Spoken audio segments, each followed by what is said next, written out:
కరం కలిగిన మా దేవా, మహోన్నతుడా, సర్వాధికారి, నీకు స్తోత్రాలయ్యా. నీ మహాప్రేమ కనికరాన్ని బట్టి ఇదిగో ప్రభా యొక్క ఉదయకాలం పరిశుద్ధ ఆదివారం పండుగ దినం మీ నామాన్ని స్తుతిస్తున్నాను. 135వ కీర్తనలో యెహోవా యాకోబును తన కొరకు ఏర్పరచుకొనెను.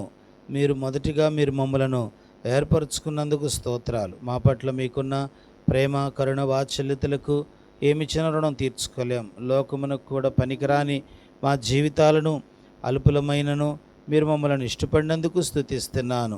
నీ ప్రేమ కొందనాలు. మీకు స్వకీయ ధనముగా మీరు ఎంచుకున్నందుకై స్తోత్రాలు చెల్లిస్తున్నాను ప్రభువా. నిజంగా నాయన, పాపముల చేత, అపరాధముల చేత చచ్చిన స్థితిలో ఉన్న మా జీవితాలను మీరు కరుణించారు, కృపనిచ్చారు. నాయన, సిలువ రక్తములో మా ప్రతి పాపమును కడిగి నీ పరిశుద్ధ సంతతిగా చేసుకున్నారు. మీరు నిత్య రాజ్యమునకు వారసులుగా మీరు మమ్మల్ని అంగీకరించుటకు ఇష్టపడ్డారు.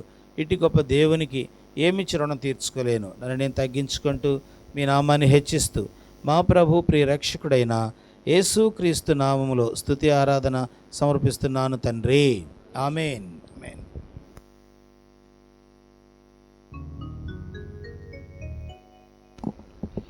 Praise lord. పాటల పుస్తకంలో నుండి 462 సర్వయుగములలో సజీవుడు.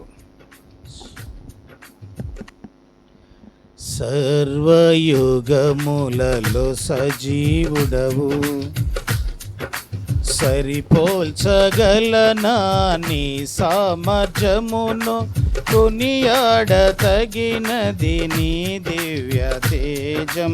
నా ధ్యానం, నా ప్రాణం నీవే యేసయ్యా. సరిపోల్చగలనా నీ కొనియాడతగినది నీ దివ్య తేజం. నా ధ్యానం, నా ప్రాణం నీవే యేసయ్యా. ప్రేమతో ప్రాణమును అర్పించినావు, శ్రమల సంఖ్యలైన శత్రువు కరుణించువాడవు. ప్రేమతో ప్రాణమును అర్పించినావు, శ్రమల సంఖ్యలైన శత్రువును కరుణించువాడవు నీవే.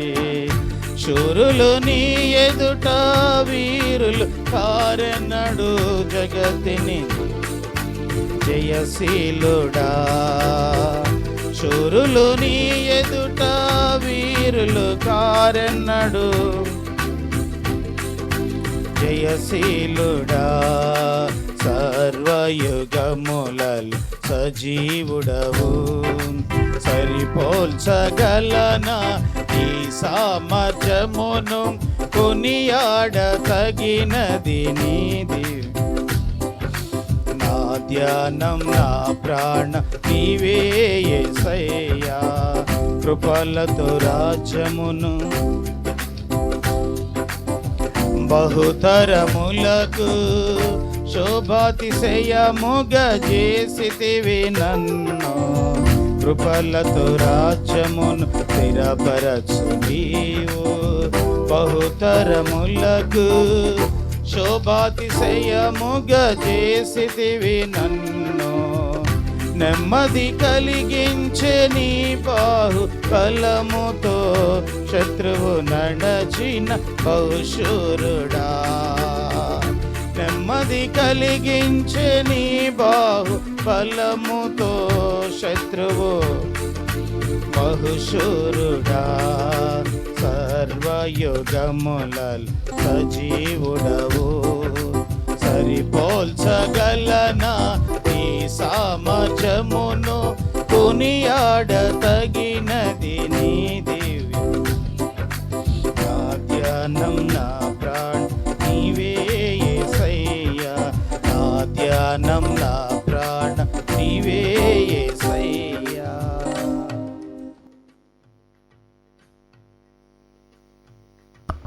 దేవుని వాక్యాన్ని చదువుదాం. అపోస్తుల కార్యములు, పరిశుద్ధ గ్రంథములో నుండి అపోస్తుల కార్యములు 10వ అధ్యాయము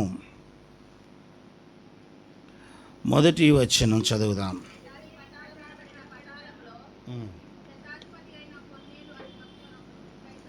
ఉండెను. అతడు తన ఇంటి వారందరితో కూడా దేవుని యందు భయభక్తులు గలవాడయుండి ప్రజలకు బహుధర్మము చేయుచు ఎల్లప్పుడూ దేవునికి ప్రార్థన చేయువాడు. ఎల్లప్పుడూ దేవునికి ప్రార్థన చేయువాడు. చిన్న ప్రార్థన. దయగలిగిన మా తండ్రి, నీ కొందనాలు, స్తోత్రాలు ప్రభువా. మీరు మాతో మాట్లాడండి. మీ స్వరాన్ని మేము వినటకు సహాయం చేయి. కృపగలిగిన దయగలిగిన స్థలకు అప్పగించుకుంటూ ప్రభువులో చేవేసే ముందు మా ఆత్మీయ జీవితాలను మేము పరీక్షించుకున్నట్లు కృపనిమ్మని యేసు నామములో ప్రార్థించి వేడుకుంటున్నాము తండ్రి, ఆమేన్. మంచిది ప్రియులారా, దేవుని పరిశుద్ధ గ్రంథములో అపోస్తలుల కార్యములు 10వ అధ్యాయం దేవుని వాక్యాన్ని మనం చదువుకున్నాం. ఇటలీ పటాలం అనబడిన పటాలములో శతాధిపతి అయిన కొర్నేలి అను ఒక భక్తిపరుడు కైసర్యాలో ఉండెను. కొర్నేలి జీవితము మనందరికీ ఒక మంచి ఆదర్శప్రాయమైన మాదిరికరమైన జీవితం. బైబిల్ గ్రంథములో ఎంతోమంది మరి ఆఫీసర్లుగా, అంటే రాజుగారి కొలువులో ఉద్యోగాలు చేసిన వారిగా, లేక ధనమును కలిగిన వారిగా, లేక పేరు ప్రఖ్యాతులు గడించిన వారు ఉన్నారు. కానీ మరి కొర్నేలి లాంటి వారు బహు కొద్దిమందే కనిపిస్తారు. కొర్నేలి అతడు యూదుడు కాకపోయినా నిజదేవుడి యందు భయము భక్తి కలిగిన వాడు. రెండవది, అతడు తన యొక్క ఉద్యోగము కంటే, అంటే తన యొక్క స్వలాభము కంటే దేవుని కార్యాల పట్ల బహు ఆసక్తి కలిగినట్లు ఈ అధ్యాయములో ఉన్న ఆ విషయాలు మనకు బోధిస్తూ ఉన్నాయి. కనుక ఇందులో రాయబడిన సంగతి, ఇటలీ పటాలం అనబడిన పటాలములో శతాధిపతి అయిన అతడు ఎవరంట? శతాధిపతి, 100 మంది సైనికులకు అధిపతి. కనుక కొర్నేలి భక్తిపరుడు ఒకడు కైసరయాలో ఉండెను అని రాయబడింది. అంటే కైసరియా పట్టణములో కొర్నేలి ఒక్కడే ఉన్నాడా? చెప్పండి. పోనీ రాజ్యములో రాజుగారికి ఎంతోమంది శతాధిపతులు, సహస్రాధిపతులు, మంత్రులు ఇలాగ ఎందరో ఉంటారు, ఒక వ్యక్తే కాదు. ఇప్పుడు చూడండి, ఒక దేశంలో ఒక ప్రధాని ఉంటాడు, కానీ ముఖ్యమంత్రులు అనేకులు ఉంటారు, అలాగే కలెక్టర్లు అనేక మంది ఉంటారు. అయితే కొర్నేలి అనేకులలో ఒకడు కాడు, అందరిలో ప్రత్యేకమైన వాడు. అది విషయం. అతడు కూడా ఒక మంచి ఎంప్లాయీ అండి, అతడు కూడా ఒక మంచి ఆఫీసర్ అండి, అతడు కూడా రాజుగారి కొలువులో మంచిగా సంపాదించి స్థిరపడిన వాడేనండి అని రాయబడలేదు. కానీ అతన్ని గూర్చి బైబిల్ ఏం చెప్తుందంటే భక్తిపరుడు ఒకడుండెను అని రాయబడింది. అధికారము కలిగిన వాడు, ధనము కలిగిన వాడు భక్తిపరుడుగా ఉండటం చాలా కష్టం. భక్తిపరుడుగా బ్రతకటం చాలా కష్టం. ఏమీ లేని స్థితిలో భక్తి చేయటమే కష్టమైతే, సర్వ సమృద్ధితో ఉన్న ఒక అధికారి కనుక పరిస్థితులను బట్టి వారికి అనుకూలంగా మారుతూ ఉండే అధికారులు, పరిస్థితులను బట్టి సమాజంలో 1కి 100 అబద్ధాలు చెప్పే నిజంగా మనుషులు, పరిస్థితులను బట్టి నిజంగా అన్యాయమును కూడా న్యాయము అని ప్రజలకు నిజంగా బోధించే అధికారులు, అలాంటి సమాజంలో భక్తి కలిగిన వాడిగా బ్రతకడం ఎంత కష్టం. కనుక అతడు ఒక బాధ్యత కలిగిన వ్యక్తిగా ఉంటూనే, తన రాజ్యంలో ఒక బాధ్యత కలిగిన వ్యక్తిగా బ్రతుకుతూనే అతడు ఏం చేశాడో తెలుసా? దేవుని యందు భయభక్తులు కలిగిన వాడిగా బ్రతుకుతూ వచ్చాడు. కొర్నేలి జీవితంలో ఉన్న ఒక 3-4 విషయాలు జ్ఞాపకం చేసుకొని మనము ప్రభు బలలో చేవేస్తాం.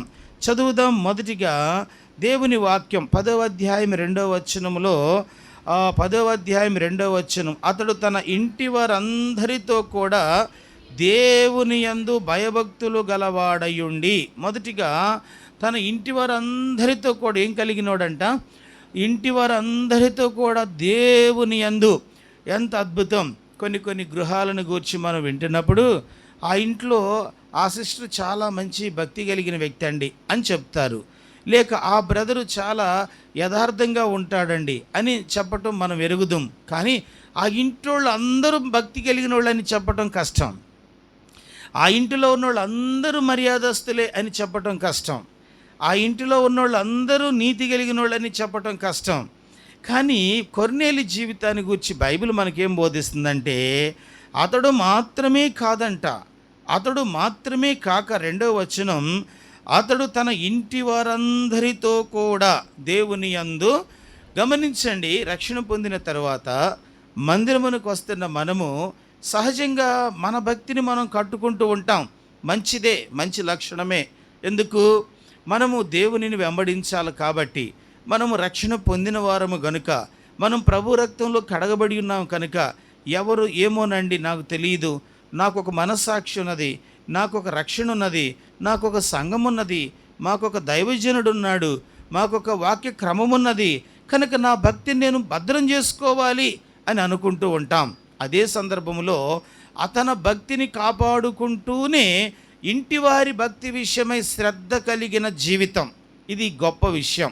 ఇంటివారి భక్తి విషయమై బాధ్యత కలిగిన జీవితం. కొర్నేలి ఎలాంటి వాడో తెలుసా? కేవలము వారికి కావలసిన డబ్బులు, వారికి కావలసిన వస్త్రాలు, వారికి కావలసిన వెండి బంగారాలు, కుటుంబానికి కావలసిన పళ్ళు పలహారాలు, కుటుంబానికి కావలసిన ఆస్తిపాస్తులు, వీటిని మాత్రమే సమకూర్చే కొర్నేలి కాదు. వాటితో పాటు భయభక్తులు కొర్నేలి తన బిడ్డలకు ఇస్తున్నాడు. వాటితో పాటు దేవుని యందు భయభక్తులు కలిగి ఉండటం ఏంటో తన ఇంటి వారందరికీ తాను మాదిరైపోయాడు. ఈరోజు దేవుని బిడ్డలుగా, దేవుని ఎడల నీవు భయము కలిగిన వ్యక్తిగా ఉంటే సంతోషం. నీ వారి సంగతిని కూడా పట్టించుకోవాలి. నీ భర్త అయి ఉండొచ్చు, నీ భార్య అయి ఉండొచ్చు, నీ కుమార్తె అయి ఉండొచ్చు, నీ కుమారుడు అయి ఉండొచ్చు. వీరందరినీ గృహము అంటారు. వీరందరూ నీ వారే, వీరందరూ నీకు చెందిన వారే. కనుక కొర్నేలి కుటుంబానికి ఉన్న గొప్ప లక్షణం ఏంటంటే వారు దేవుని యందు, చెప్పండి, ఏం కలిగి ఉన్నారంట? భయము భక్తి కలిగిన వారు. చదవండి కీర్తనల గ్రంథము 31వ కీర్తనలో ఈ మాట రాయబడింది. పరిశుద్ధ గ్రంథము కీర్తనల గ్రంథం 31వ కీర్తన 19వ వచనాన్ని చదువుదాం. 19, నీ యందు భయభక్తులు గల వారి నిమిత్తము నీవు దాచి ఉంచిన మేలు ఎంతో గొప్పది. నరుల ఎదుట నిన్ను ఆశ్రయించిన వారి నిమిత్తము నీవు సిద్ధపరిచిన మేలు. గమనించారా? భయభక్తులు కలిగి ఉంటే మేలు పొందుకుంటావు, మేలు పొందుకుంటావు. మేలు కరకే కదా మనం దేవుని ఎందుకు వచ్చేది.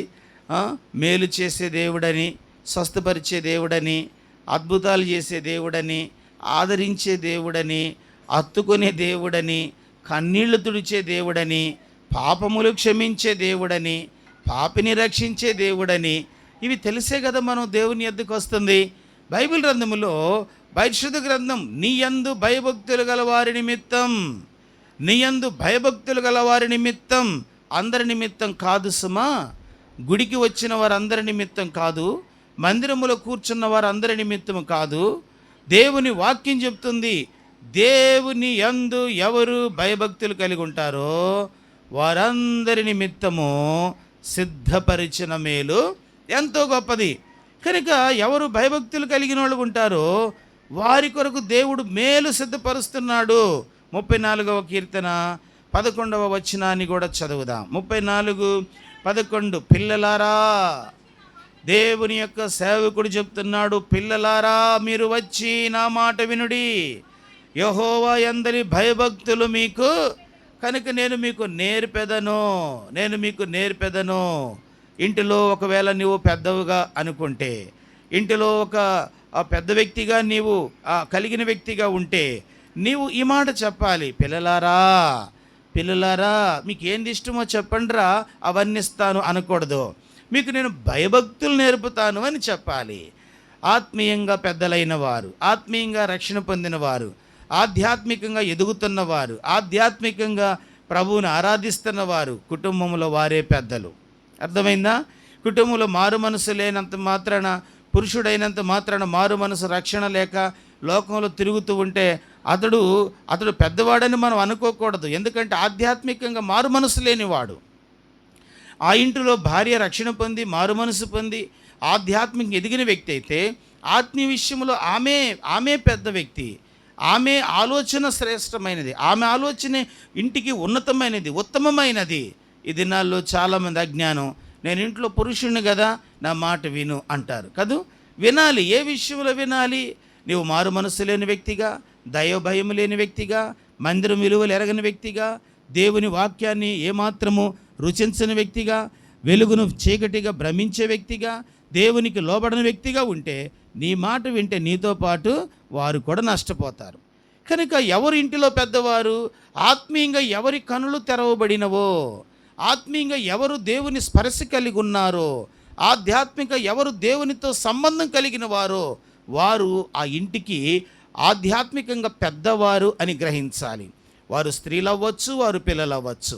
నయమాన్ ఇంటిలో ఎంతోమంది ఉన్నారు, కానీ పనిపిల్ల అతని జీవితానికి ఒక అద్భుతకరమైన కార్యాన్ని జరిగించడానికి ఆలోచించింది. గమనించారా? పెద్దలు ఆలోచన సభలో ఉండదగిన వాళ్ళు కదా, మరి చిన్న బిడ్డ కూడా ఆలోచన సభలో ఉండదగిన వ్యక్తిగా ఇక్కడ మాట్లాడుతుంది. ఆమె ఏమందో తెలుసా? నా దేశంలో ప్రవక్త ఉన్నాడు. ఈ ఆలోచన ఎవరు చెప్పలేదే? ఎంతోమంది పెద్దలు ఉన్నారు, ఎంతోమంది పండితులు ఉన్నారు. నా దేశంలో ప్రవక్త ఉన్నాడు, నా దేశంలో దేవుడు ఉన్నాడు, అక్కడికి నీవు వెళితే నీవు బాగుపడతావు, మీరు అక్కడకు వెళ్ళవలనని నేను ఎంతో కోరుచున్నాను. ఒక చిన్న బిడ్డ ఆమె ఆలోచన ఓ గొప్ప సైన్యాధ్యక్షుని యొక్క రోగానికి విడుదల పొందినది. అతడు స్వస్థపరచబడ్డాడు. ఈరోజు దేవుని బిడ్డలుగా ఎవరు భయభక్తులు కలిగిన వారికి ఉంటారో వారి మాటలు, వారి ఆలోచనలు నీకు మేలు చేస్తాయి, నీకు ప్రయోజనకరంగా ఉంటాయి, నీ జీవితమును ఆధ్యాత్మికంగా నడిపించేవిగా ఉంటాయి. ఈ దినాల్లో దేవుని బిడ్డలుగా కొర్నేలి జీవితాన్ని మనం నేర్చుకుందాం. కొర్నేలి జీవితం ఎలాంటిదంటే, అతడు తన ఇంటి వారందరితో కూడా, చెప్పండి ఏం కలిగిన వాడంట? చదువుదాం సామెతల గ్రంథము, పరిశుద్ధ గ్రంథములో నుండి 19వ అధ్యాయము, సామెతల గ్రంథం 19వ అధ్యాయము 23వ వచనాన్ని జ్ఞాపకం చేసుకుందాం. సామెతల గ్రంథం 19వ అధ్యాయం 23. యెహోవా యందు భయభక్తులు కలిగియుండుట జీవ సాధనము, అది కలిగిన వాడు తృప్తుడై అపాయము లేకుండా. ఎంత మంచి మాట! అది కలిగిన వాడు తృప్తి కలిగినోడు కొంటాడంట. దేవుని యందు ఎవడు భయము కలిగినోడు కొంటాడో, దేవుని యందు ఎవరు భయభక్తులు కలిగినోడు కొంటారో, బైబిల్లో రాయబడింది, యెహోవా యందు భయభక్తులు కలిగి ఉండుట జీవ సాధనము, అది కలిగిన వాడు తృప్తుడై ఏమి లేకుండా, అపాయము లేకుండా బ్రతుకును. దేవుని యందైన భయము నీ నా బ్రతుకునకు ఆధారం. కనుక అపాయమును తప్పించుకోగలిగిన వ్యక్తిగా ఉంటావు.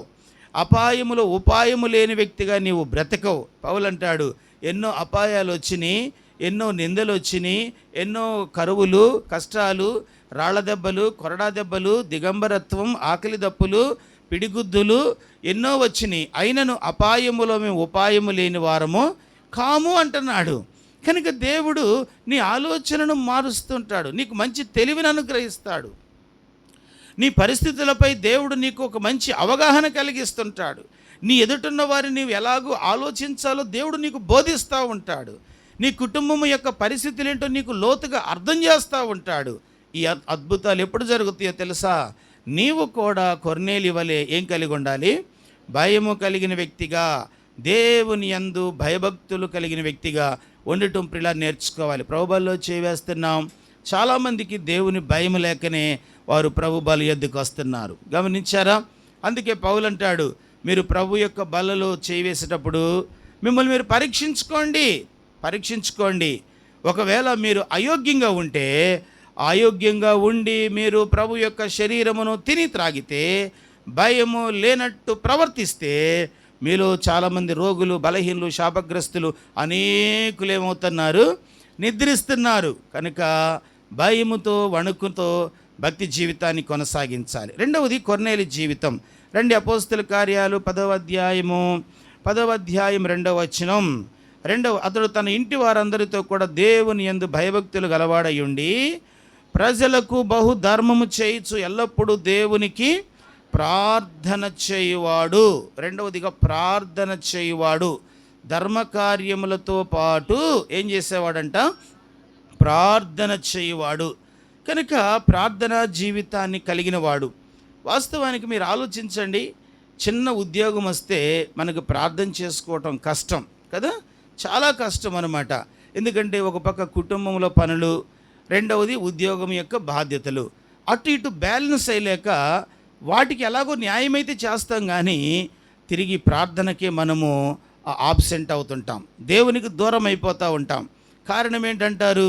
నేను అటు ఉద్యోగం, ఇటు ఇల్లు, అటు పిల్లలు, ఈ రెండింటిని నేను బ్యాలెన్స్గా తీసుకురాలేకపోతున్నాను, ఇబ్బంది పడుతున్నాను అంటాం. ఇబ్బంది పడుతూ వాటినైతే చేసావు, కానీ ఇబ్బంది పడుతూ ప్రార్థన మాత్రం చేయలేకపోయావు. అదే బలహీనత అంటే. అర్థమైందా? ఇబ్బంది పడుతూనే ఉంటాం కానీ వంట మానవు, ఇబ్బంది పడుతూనే ఉంటావు ఇల్లు శుభ్రం చేయటం మానవు, ఇబ్బంది పడుతూనే ఉంటావు కావలసిన స్థలాలకు వెళ్లకుండా మానవు, ఇబ్బంది పడుతూ దేవుని యొద్దకే రాం. అది విషయం. కనుక దేవుని వాక్యం ఏం చెప్తుంది? అపోస్తల కార్యములలో అతడు ప్రార్థన చేయువాడు. అతడు ఏం చేసేవాడంట? అతడు 100 మంది సైనికులకు అధిపతిగా ఉండి, శతాధిపతిగా ఉండి, అటు బాధ్యత కలిగిన ఒక గొప్ప ఆఫీసర్గా ఉండి, ఎన్ని నిజంగా విషయాల్లో బాధ్యత కలిగిన వాడు అతడు. అతనికి ఎంత హడావుడి ఉంటుంది. అతను ఒక పక్క కుటుంబం, తనకి భార్య బిడ్డలు, మరొక పక్క సైన్యంలో ఉన్న 100 మంది సేవకులు, వారి అవసరతలు, రెండవది రాజుగారితో మాట్లాడుతూ ఉండాలి, పరిస్థితులు మార్పు చెందుతూ ఉంటాయి. ఎన్ని గందరగోళాలు తన చుట్టూ ఉన్నా కూడా అతడు నిత్యం ఏం చేసేవాడంట? బైబిల్ గ్రంథంలో రాయబడింది, రెండవది ఎల్లప్పుడూ, ఎల్లప్పుడూ, అప్పుడప్పుడు కాదు, ఎల్లప్పుడూ. అప్పుడప్పుడు ఏమండి ప్రార్థన చేసుకున్నారా, వాక్యం చదివారంటే అప్పుడప్పుడు చదువుతానని అంటారు కొందరు. అప్పుడప్పుడు కనుక ప్రార్థన చేశారా అంటే పోయిన వారం చేశానుగా అంటారు కొందరు. పోయిన వారం చేశాను కాదు ప్రార్థన, ఎల్లప్పుడూ ప్రార్థన చేసే వ్యక్తికి ఉండాలి. అసలు ప్రార్థన అంటే అర్థం తెలిస్తే అప్పుడు నీవు చేయకుండా ఉండలేవు. ప్రార్థన అంటే దేవునితో నీవు సమయం గడుపుట, దేవునితో నీవు మాట్లాడుట. ఇంతకంటే మంచి సంబంధం భూమి మీద నీకు ఇంకెవరైనా ఉన్నారా? ఇంతకంటే మంచి సహవాసం భూమి మీద ఎవరైనా ఉన్నారా? చెప్పండి. ప్రార్థన అంటే ఏమనుకుంటున్నావు?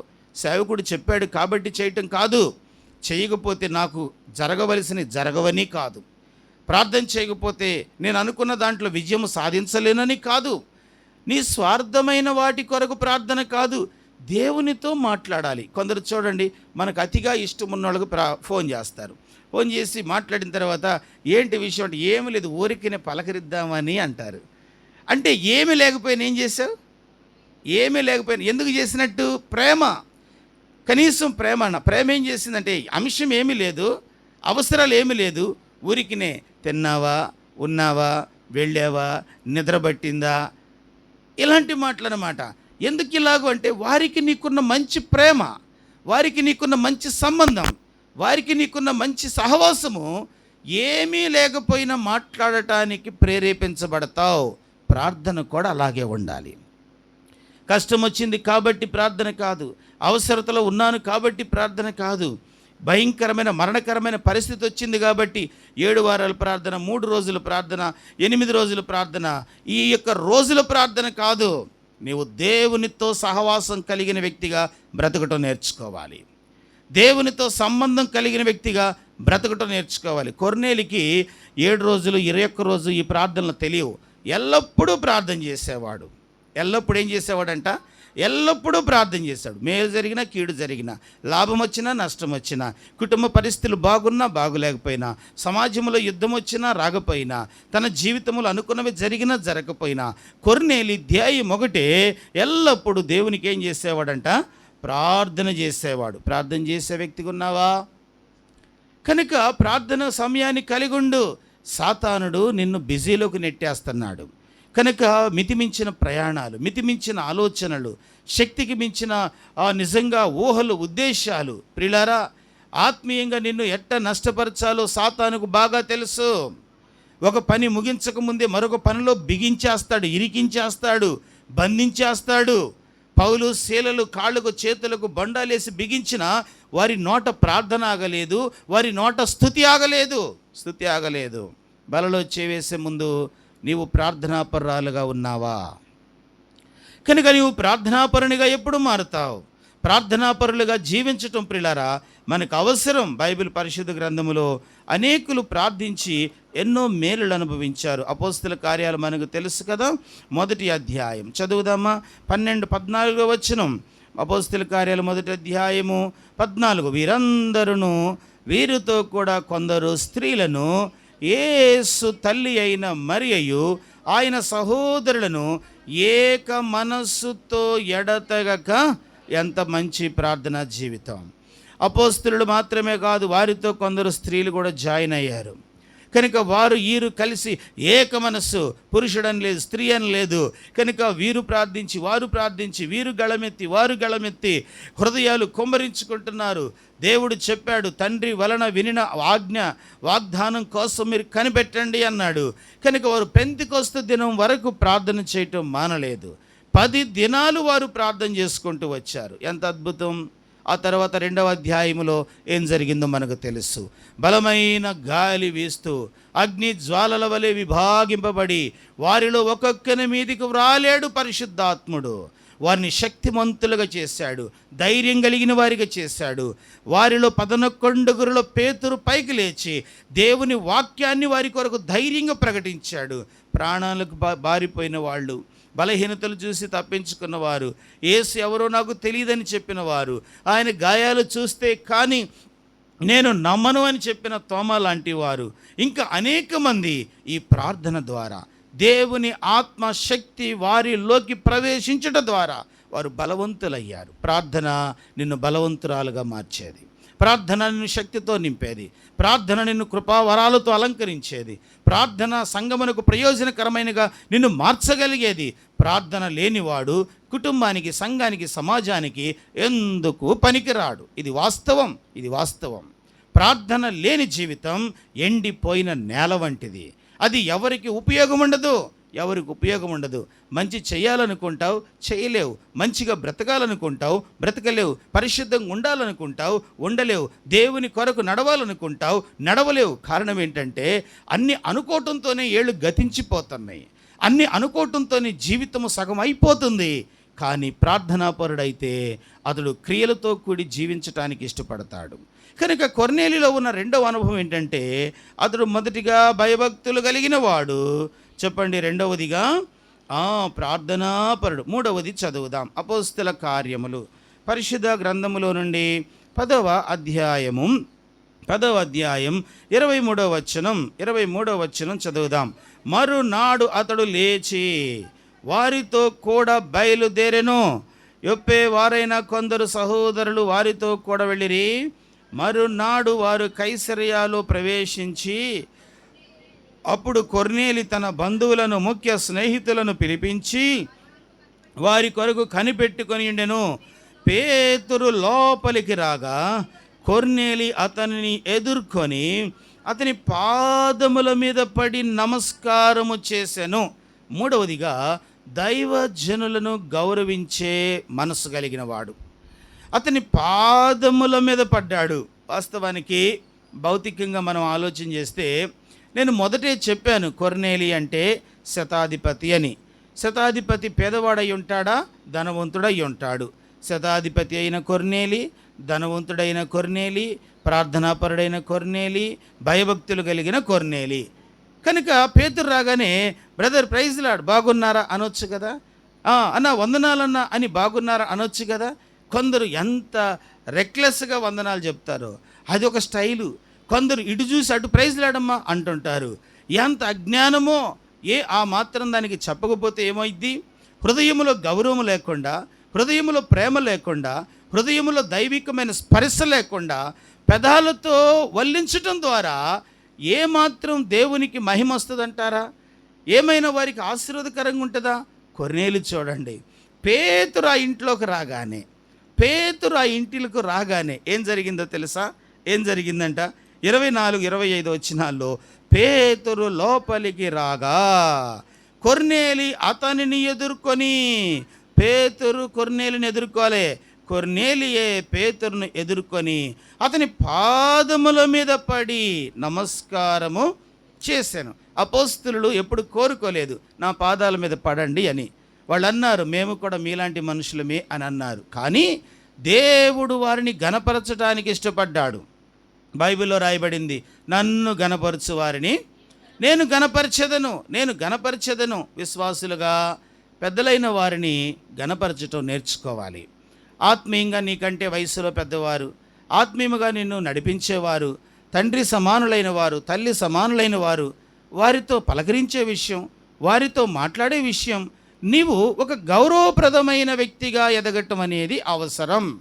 కొర్నేలి జీవితం మనకేం బోధిస్తుందంటే, అతడు దైవజనులను ఏం చేసేవాడంట? గౌరవించేవాడు. దైవజనులను, దేవుని సేవకులను గౌరవించాలని దేవుడే కోరుకున్నాడు. ఇంకా దేవుడే అలాగూ తన ప్రజలను ప్రేరేపించాడు కూడా. చదువుతారా యెహోషువ గ్రంథము? పరిశుద్ధ గ్రంథములో నుండి దేవుని వాక్యాన్ని చదువుదాం. యెహోషువ గ్రంథం పరిశుద్ధ గ్రంథములో నుండి 4వ అధ్యాయము 14వ వచనాన్ని జ్ఞాపకం చేసుకుందాం. యెహోషువ గ్రంథము 4వ అధ్యాయము 14వ వచనం. ఆ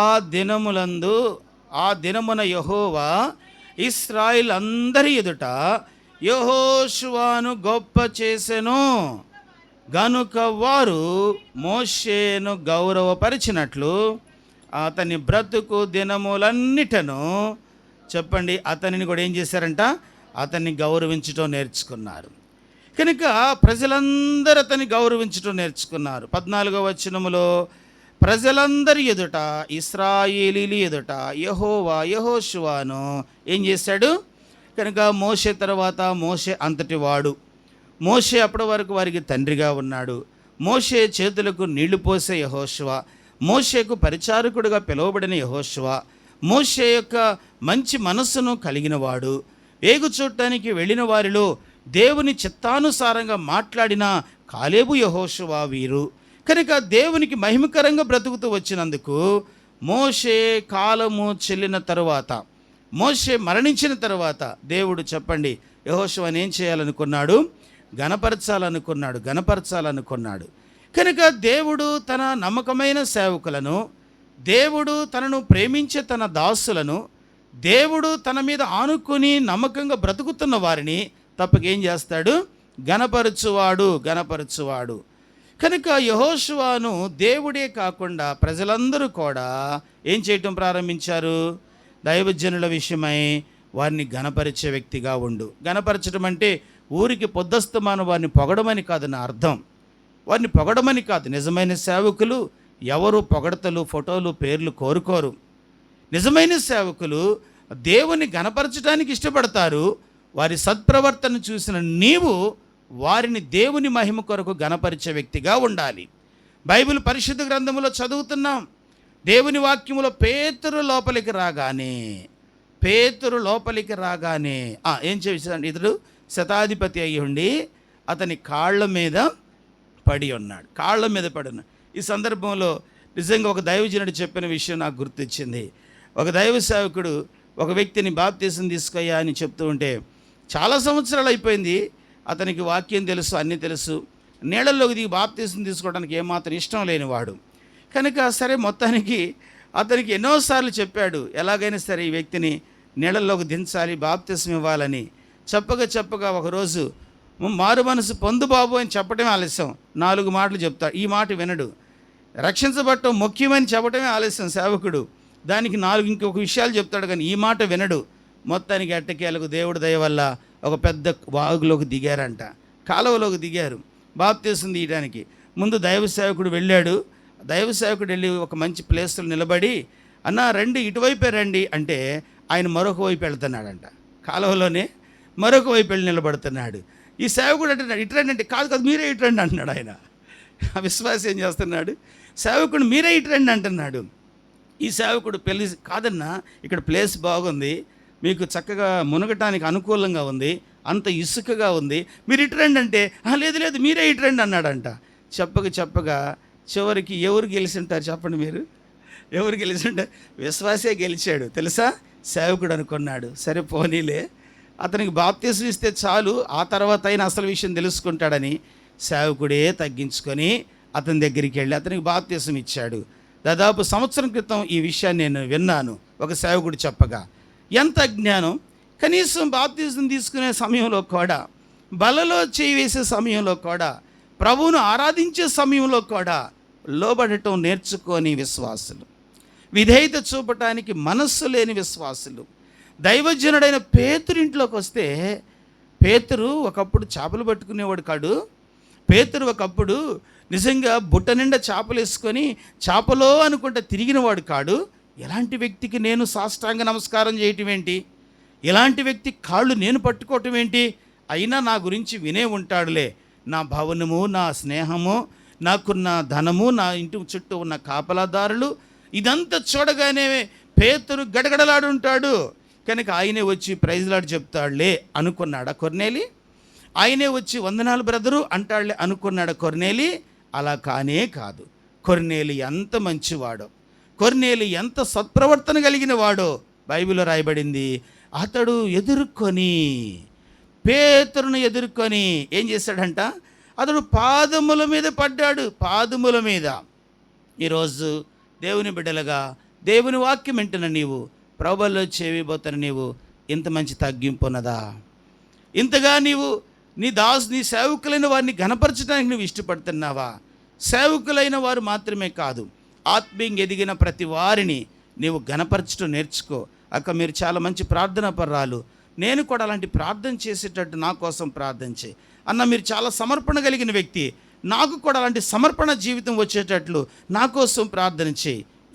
ఒక వ్యక్తి యొక్క నీతిని, ఒక వ్యక్తి యొక్క సమర్పణను, ఒక వ్యక్తి యొక్క ప్రేమను నీవు జ్ఞాపకం చేసి వారితో మాట్లాడటం ద్వారా మనం ఏమైనా పెట్టుబడి పెట్టాలా? ఖర్చు పెడుతున్నామా? ఏమండి చెప్పండి. మనస్సు లేదు. కష్టపడేవారు, దేవుని మహిమ కొరకు ప్రయాసపడేవారి విషయమై వారిని గణపరిచే మనస్సు లేదు. కొర్నేలి అలాంటి వాడు కానే కాడు. కొర్నేలి ఎలాంటి వాడో తెలుసా?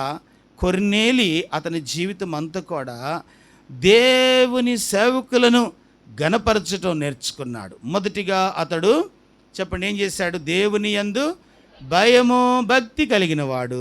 రెండవది ప్రార్థనాపరుడు. మూడవది దైవజనులను గౌరవించేవాడు. నాలుగవది చెప్పి బలలో చేవేస్తాం. 10వ అధ్యాయము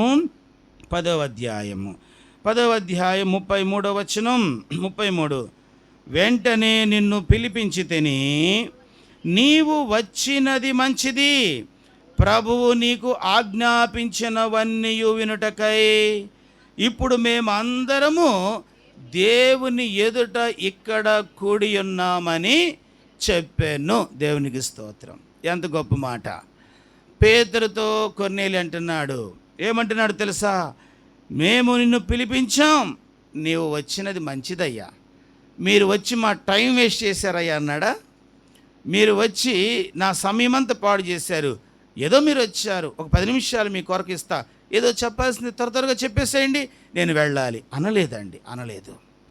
ఆయన అంటున్నాడు దైవజనుని చూసి, నీవు రావటం మంచిది, మా ఇంటికి రావటం మంచిది, మా ఇంట్లో కాలు పెట్టడం మంచిది, మా వారికి వాక్యం చెప్పటం మంచిది, మా కుటుంబం కొరకు ప్రార్థన చేయటం మంచిది, నీవు వచ్చినది మంచిది అని ఏమన్నాడు తెలుసా? 33లో ప్రభువు నీకు ఆజ్ఞాపించినవన్నీ వినుటకై. ఏం వినటానికి ఇష్టపడుతున్నాడు? దేవుడు నీకు ఏది ఆజ్ఞాపించాడో అది వినటానికి మేము ఇష్టంగా ఉన్నాం. మాకు అనుకూలంగా నీవేం ప్రసంగం చేయని అవసరం లేదు పేతురు గారు. మమ్మల్ని సంతోషపెట్టడానికి మీరు ఏం మాట్లాడిన అవసరం లేదు పేతురు గారు. లేకపోతే మాకున్న భౌతిక పరిస్థితులను బట్టి మీరు ఆలోచించి మాట్లాడిన అవసరం లేదు. దేవుడు నీకు ఏది ఆజ్ఞాపిస్తాడో. కొర్నేలి అనే నాకు, కొర్నేలి కుటుంబానికి, నాతో ఉన్న సేవకులకు, నా ముఖ్య స్నేహితులకు పరిశుద్ధాత్మదేవుడు నిజముగా నీ ద్వారా ఏం మాట్లాడటానికి మిమ్మల్ని తీసుకొచ్చాడో అది వినటానికి మేము ఈరోజు విశ్వాసకుండే 4వ లక్షణం ఏంటంటే దేవుడు చెప్పే విషయాలు ఆలకించే హృదయము నీకుండాలి. దేవుని వాక్యమును ఉన్నది ఉన్నట్టుగా దేవుడు మాట్లాడుతూ ఉన్నప్పుడు దానిని తీసుకునే మనసు నీకుండాలి. దేవుని వాక్యములో యేసుక్రీస్తు ప్రభువారు ఒక మాట అంటారు, ఈ నా మాటలు విని వాటి చొప్పున చేయి ప్రతివాడు బండ మీద కట్టిన బుద్ధిమంతుని పోలి ఉండెను. నా మాటలు చొప్పున చేస్తే మీరు బండ మీద కట్టబడిన వాళ్ళగా ఉంటారు. లేదా మీకు అనుకూలమైన బోధలు, అనుకూలమైన మాటలు, అనుకూలమైన వాటిని మీరు అలవాటు చేసుకుంటే అది కూడా కట్టబడిద్ది. ఇల్లు కాదు ఇసుక మీద కట్టబడుతుంది. గాలి వచ్చాను, తుఫాను వచ్చాను, ఇంటి మీద కొట్టాను, అది కూలిపోయాను. కారణం ఏంటంటే నీవు నీ జీవితాన్ని యేసు మాటల మీద కాక, వాక్యమనే మాటల మీద కాక, సత్యమనే పునాది మీద కాక, నీ ఇష్టం కొరకు, నీ సంతోషం కొరకు, నీ మనసుకు తోచిన వాటి మీద కట్టుకుంటూ వచ్చావు. కాబట్టి ఒకరోజు అది కూలిపోతుంది. దేవుని వాక్యం వింటున్నాం. దేవుని సేవకుడు కొర్నేలి అంటున్నాడు, ప్రభువు నీకు ఏది ఆజ్ఞాపిస్తాడో, ప్రభువు నీకు ఏది ఆజ్ఞాపిస్తాడో ఆజ్ఞాపించిన మాటలు వినటానికి మేము, అందుకే అతడు రక్షించబడ్డాడు. అందుకే ఆ కుటుంబం పరిశుద్ధాత్మతో నింపబడ్డారు. అందుకే ఆ కుటుంబం అపోస్తల కార్యాలు 10వ అధ్యాయం అంతా ఆ కుటుంబాన్ని గూర్చే పరిశుద్ధాత్ముడు రాయించాడు. అందుకే అతడు మనకు మాదిరయ్యాడు. మోకరించండి, ప్రార్థన చేసుకుందాం. ఈరోజు దేవుని వాక్యం విన్న మనం, ప్రభువా నేను ఒక కొర్నేలి లాగా ఉండాలయ్యా, కొర్నేలి లాంటి జీవితం నాకు ఇవ్వు నాయనా, కొర్నేలి లాంటి నడక నాకు ఇవ్వు ప్రభువా, నా బలహీనతలను క్షమించండి. నాలో ఎన్నో బలహీనతలు ఉన్నాయి. భయభక్తులు లేని వ్యక్తిగా నేను బ్రతుకుతున్నాను.